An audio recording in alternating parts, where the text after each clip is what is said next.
Iya.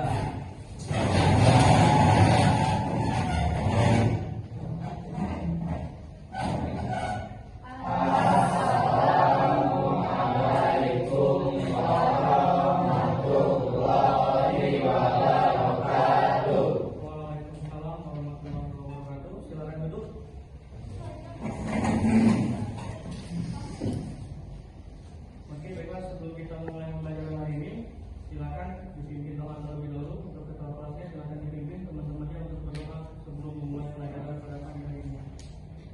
Marilah teman-teman, sebelum memulai pelajaran pada pagi hari ini, sebaiknya kita berdoa terlebih dahulu. Berdoa menurut kepercayaan dan agama masih mulai.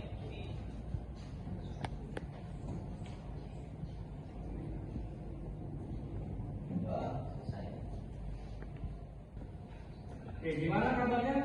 Alhamdulillah, luar biasa. Oke, teman-teman masih kurang semangat ya. Aku ulangi lagi. Gimana kabarnya hari ini? Alhamdulillah, luar biasa. Oke, alhamdulillah kita masih bisa bertemu kembali pada hari ini ya, pada siang ini untuk melakukan kegiatan pembelajaran seperti biasa. Sebelum kita mulai belajar, aku absen terlebih dahulu. Siapa saja hari ini yang nggak masuk? Dua orang, Pak. Dua orang. Siapa aja dua orangnya? Bapak Altaf, dia sakit, terus Haikal Alfa izin. Oke, yang lainnya masuk hanya dua orang ya. Minggu kemarin atau minggu sebelumnya kita sudah belajar tentang Sejarah komputer. Kita kemarin sudah belajar tentang sejarah komputer ya. Sekarang Bapak tanya, kalau Bapak tanya apa itu komputer, ada yang bisa jawab? Oke, baiklah. Coba Lukman, apa itu komputer? Komputer adalah sekumpulan alat elektronik yang menginput, lalu memproses data, dan menampilkan informasi. Oke, kita kasih aplaus dulu buat Lukman. Tadi sudah tahu tentang apa itu komputer. Sekarang Bapak akan bertanya tentang generasi komputer ya. Apa yang membedakan generasi pertama sampai dengan generasi yang sekarang? Ada yang tahu? Oke, silakan Tasya. Untuk generasi yang pertama baru sedikit dan untuk generasi yang sekarang memang tidak. Oke. Kita kasih pos dulu buat Tasya. Ada yang lain bisa mengatakan selain hemat listrik dari generasi pertama sampai dengan generasi yang sekarang? Mungkin ada yang mau menambahkan? Ya, silakan, Huzaifah. Itu Pak, ukurannya Pak, kalau untuk komputer generasi pertama itu ukurannya besar sampai sebesar ruangannya. Kalau untuk generasi sekarang itu ukurannya kecil sampai yang ini. Benar. Oke, bagus sekali ya. Kita kasih yang positif. Jawabannya benar. Jadi sebenarnya kalau kita mencari perbedaan dari generasi komputer itu sangat banyak ya. Cuman yang disebutkan oleh teman kalian itu ada beberapa bagian. Yang pertama benar, kalau generasi pertama karena ukurannya yang besar-besar sehingga dia boros listrik ya. Dan yang kedua, sampai sekarang akhirnya komputer itu makin kesini makin kecil. Salah satunya ialah smartphone kita ya, atau perangkat Android kita. Kita juga termasuk salah satu generasi komputer sampai saat ini. Jadi sedikit banyaknya tentang materi kita sebelumnya kalian sudah paham. Jadi untuk hari ini materi kita itu tentang perangkat input dan output. Walaupun tujuan pembelajaran tentang perangkat input dan output ini kalian diharuskan bisa memahami komponen perangkat input dan output dan juga dapat menganalisis komponen-komponen perangkat input maupun output. Nah, untuk materinya sendiri itu sudah Bapak share di Google Classroom tadi. Apakah sudah dibaca? Oke, yang sudah, ada yang belum ya. Kalau yang sudah, seharusnya kalau Bapak tanya apa itu perangkat input, sudah tahu ya apa saja itu perangkat input dan apa saja itu perangkat output. Jadi sekarang Bapak akan bertanya, apa saja itu perangkat input? Ada yang tahu? Oke, silakan dulu. Perangkat input adalah keyboard, mic, dan touchscreen. Keyboard, mic, dan touchscreen. Oke, yang lain ada yang bisa menambahkan selain keyboard, mic, dan touchscreen? Silakan saja.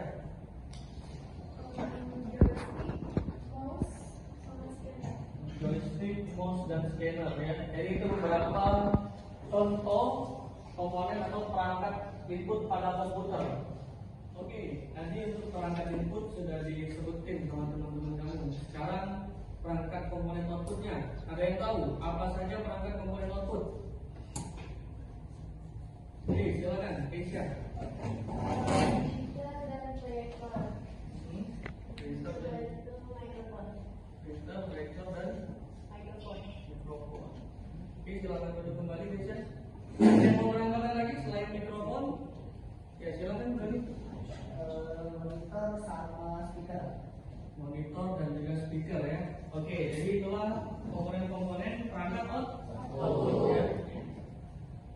Oke, nah dalam kehidupan sehari-hari juga sebenarnya perangkat input dan output ini sering kita gunakan. Nah, mungkin tanpa kita sadari kalian sudah pernah melakukannya ya. Di sini ada yang ngekos? Enggak ada. Mungkin pernah?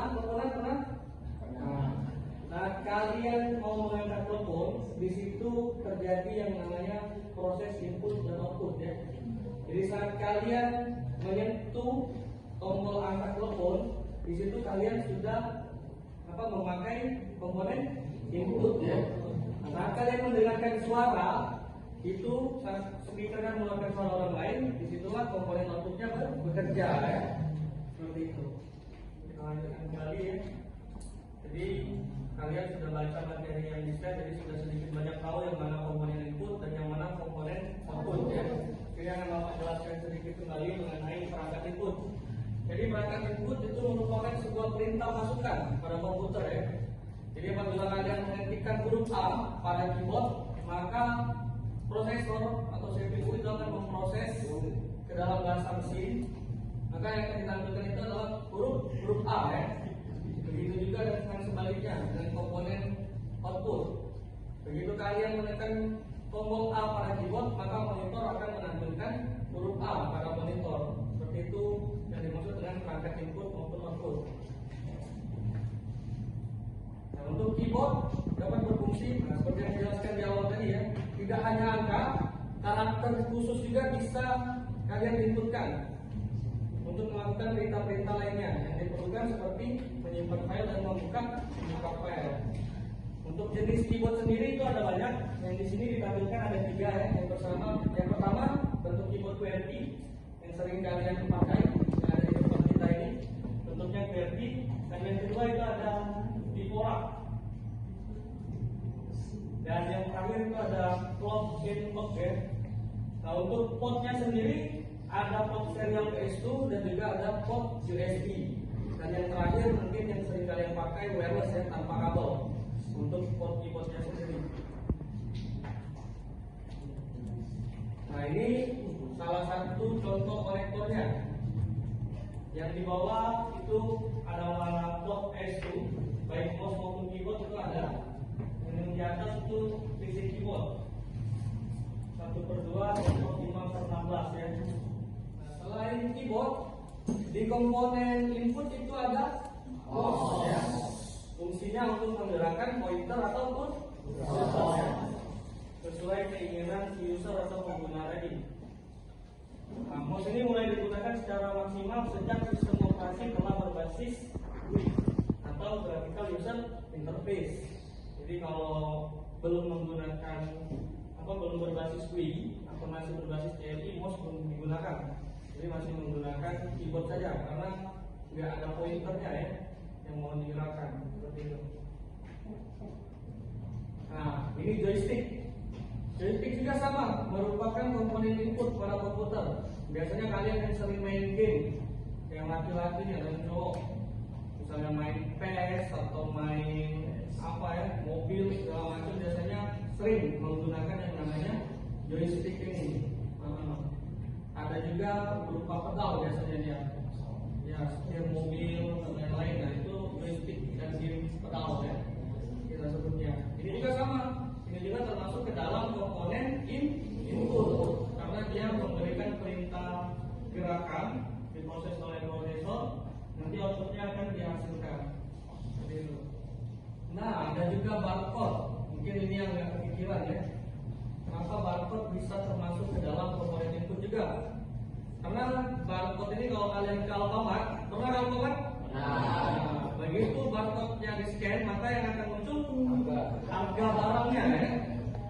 Nah, kenapa barcode bisa disebut juga sebagai komponen input? Seperti itu. Yang terakhir ini ada scanner. Scanner juga salah satu komponen perangkat input. Jadi dimana kalau kita mau men-scan sebuah file, baik hasilnya itu berupa JPEG maupun PDF, kita membutuhkan yang namanya perangkat scanner. Printer-printer zaman sekarang itu semuanya sudah ada scannernya ya, apalagi yang harganya yang kelas menengah ke atas, itu sudah ada scannernya semua. Jadi kalau kita mau men-scan misalnya absen ini nih, absen ini mau kita scan, kita menggunakan perangkat scanner ini. Nanti outputnya akan ditampilkan ke dalam monitor sesuai keinginan kita. Hasilnya apa? Mau dalam bentuk folder JPEG atau mau dalam bentuk format PDF ya, seperti itu. Nah, jadi itulah tadi beberapa perangkat komponen input yang bisa kita pahami bersama ya. Dengan hari ini kita akan membuat kelompok dulu, kurang lebih 3 atau 4 orang dalam satu kelompok ya. Dan tugasnya kita akan mendiskusikan tentang perangkat storage beserta contohnya, begitu juga dengan perangkat I/O ya, atau input output device beserta contohnya. Nah, kelompoknya masih sama seperti yang kemarin, kelompok yang sudah dibentuk ya, 4 orang pertama, begitu juga dengan yang selanjutnya. Nah, nanti ini untuk lembar kerjanya akan Bapak bagikan. Silakan kalian diskusikan dengan kelompoknya masing-masing ya. Oke, ini MK-nya sekarang Bapak bagikan. Terus kalian teruskan.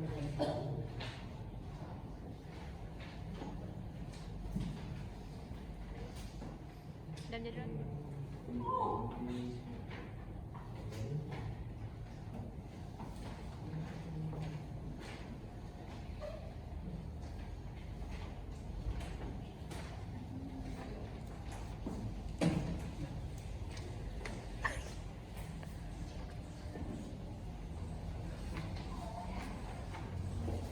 Oke, silakan kerjakan dengan kelompoknya masing-masing ya. Mau berikan waktu kurang lebih 15 menit dari sekarang.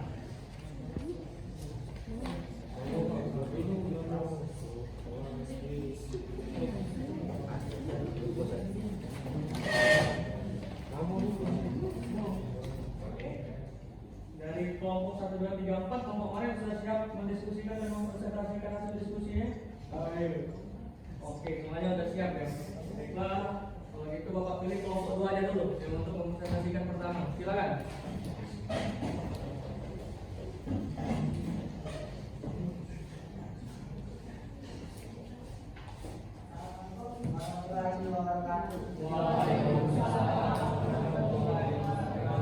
Nah, ini dari kelompok 2 hari ini ingin mempresentasikan tentang perangkat virtual atau perangkat input dan output.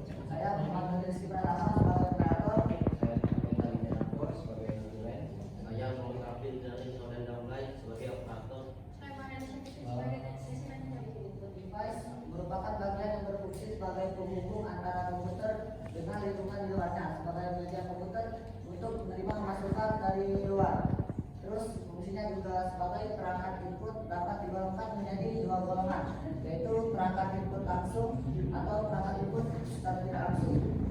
Input device atau bisa juga disebut perangkat input langsung, yaitu input yang dimasukkan langsung diproses oleh CPU tanpa melalui media lain. Dari kami kelompok 2 presentasi. Terima kasih sudah mendengarkan presentasi sampai selesai. Jika ada kelompok yang ingin bertanya, ya dari kelompok mana? Dari kami, aku mau beri informasi dari kelompok 1. Pertanyaannya itu apa perbedaan perangkat input dan perangkat output? Ya baik. Ya, ada lagi dari kelompok lain yang ingin bertanya?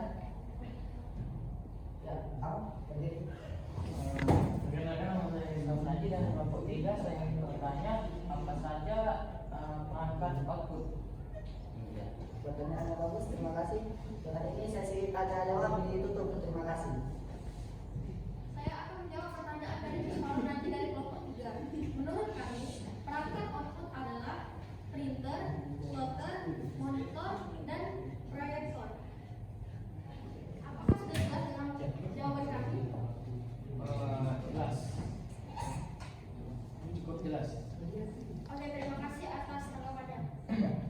Selesai sudah sesi tanya jawab dan presentasi kami pada hari ini.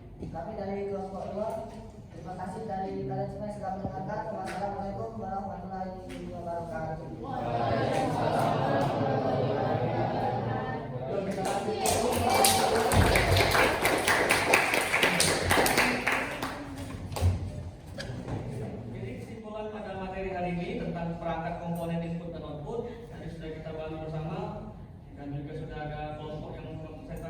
depan ya. Jadi kesimpulannya bahwa proses komponen perangkat input itu adalah perangkat yang menampilkan perintah sebuah masukan baik data maupun huruf, simbol dan lain-lain. Dan untuk komponen output itu dia mengeluarkan proses yang tadi diperintahkan oleh komponen perangkat input. Nah, untuk pertemuan minggu depan kita akan membahas tentang perangkat komponen proses. Materinya sudah Bapak share di Google Classroom. Nanti silakan kalian pelajari di rumah, ya. Pertemuan hari ini Bapak akhiri. Sebelum kita mengakhiri pelajaran, silakan Ketua Kelas memimpin doa kembali. Untuk mengakhiri pelajaran pada hari ini, sebaiknya kita berdoa terlebih dahulu. Berdoa menurut kepercayaan dan agama masing-masing.